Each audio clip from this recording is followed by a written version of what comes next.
If you are new to Deadside, you're gonna want to watch this video. What's up guys, welcome back to another Deadside video. I'm going over some tips and tricks with you guys. I know Deadside was just released onto console. There's a lot of new eyes on the game. I'm gonna try to speedrun you guys through how to become a vet and learning the game as fast and efficiently as possible, and hopefully help you not make the same mistakes that I made when I first started the game, though making mistakes is the fastest way to learn. Enough yapping, let's get into it. Alright guys, first I'm gonna start off with some building tips. It's best when base building to find a nice flat spot. I know a lot of people want to hide their bases, but the best thing for you to do is just build a strong base in a wide flat area, because a couple reasons, and I'm going to show you here in a sec. The best thing you can do for a cheap build, especially if you're solo or duo, you don't need to go too big, so a simple 2x2 will work. But if you can use raised foundations like this, if you need a base building tutorial, you should check out my channel. I have plenty of them. Like and subscribe. But I'll show you why here in just a second. Opposed to walls, there's so many benefits of this.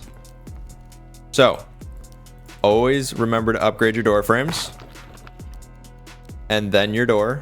Don't forget to put a code lock on your door. So we upgrade our base. Now you have a humble little home. Always remember to put down a tool cupboard or a storage unit, whatever you want to call it. This is what claims your base and your land. This is also what you put materials into so your base doesn't decay. When you are using raised foundations, you have the ability to actually put deployables down into the wall. I'll show you why this is beneficial. Obviously, you can probably guess. You save a lot of space.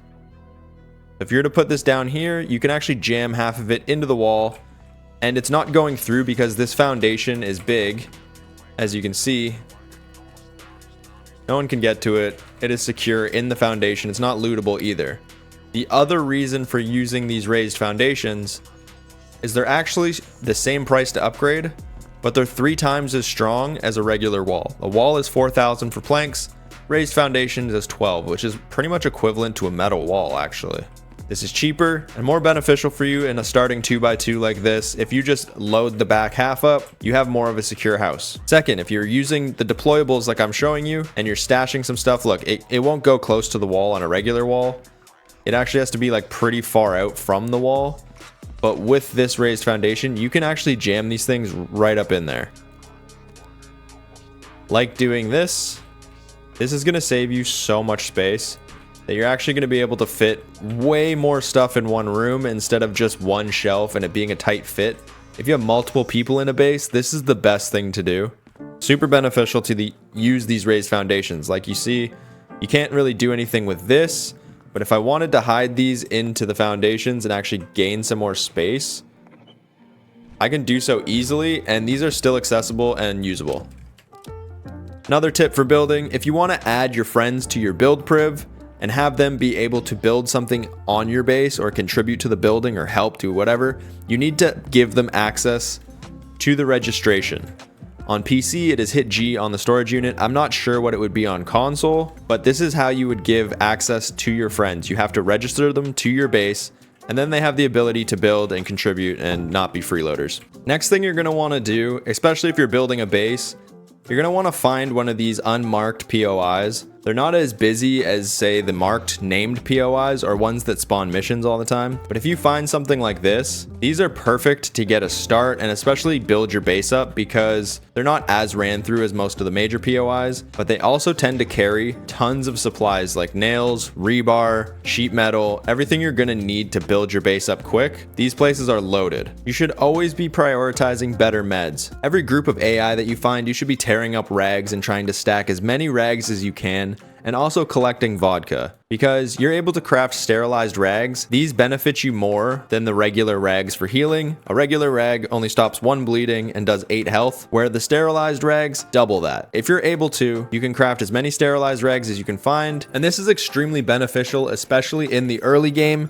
This is going to give you a huge advantage in fights, being able to heal up quick and not withstand as much damage as other players, allowing you to be on the offensive. When you're nothing but a fresh spawn loading into a server, the first thing I like to do is either find a vehicle or try to make a backpack. This is just going to speed up your looting process and your snowball as much as it can, seeing that you don't die or run into players. Maybe you get lucky and you spawn near a tier 1 or tier 2 mission. These are also great ways to collect better backpacks and starting gear. Other than that, I wouldn't really bother with the tier 1 or 2 missions, as they only really give you mid to low tier stuff. There are health bonuses in this game. Some of the tinctures tinctures using a drying rack, you will actually get benefits. You get better recoil control and longer held breath. You actually get more run speed and reload times.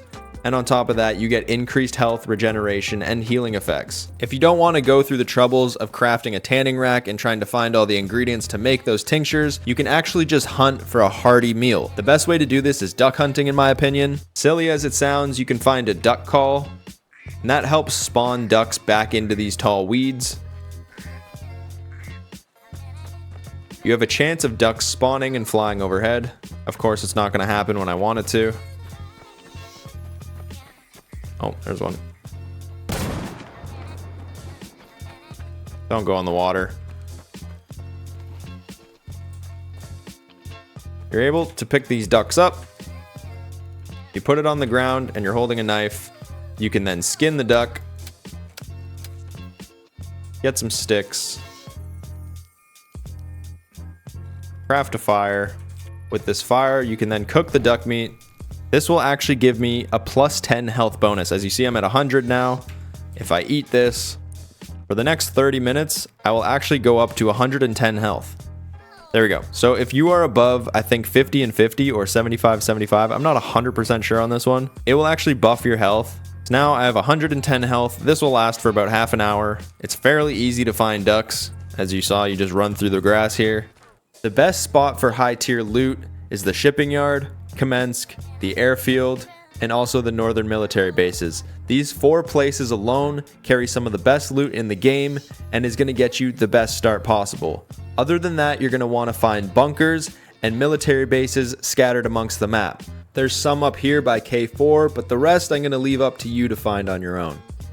When you're on your way to doing a harder mission, a raid, or you just want to control an area, it's not a bad idea to place a bunch of sleeping bags outside of the area, as you can place some boxes, try to hide them as best as you can, and put some basic scav guns in these boxes. So if you die and respawn on here, you have a free kit to go back and try to gain some more loot. Especially on servers that don't allow you to put sleeping bags and POIs anymore, this is still a great way to be able to get back into the fight as fast as possible and not really sacrifice too much. You may not see a benefit in collecting scav guns or broken kits at the start of your wipe, but this is a very useful thing to do, as you're able to break down most of these shitty guns. This gives you weapon components and gives you the ability early game to be able to repair some of these weapons, giving you actual decent weapons early in the game.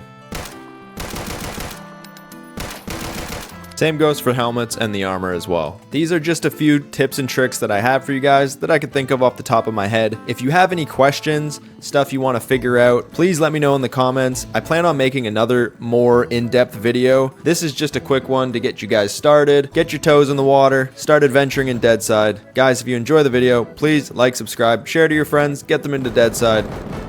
Hope you guys have a good one. Thanks for watching. I'll catch you in the next one.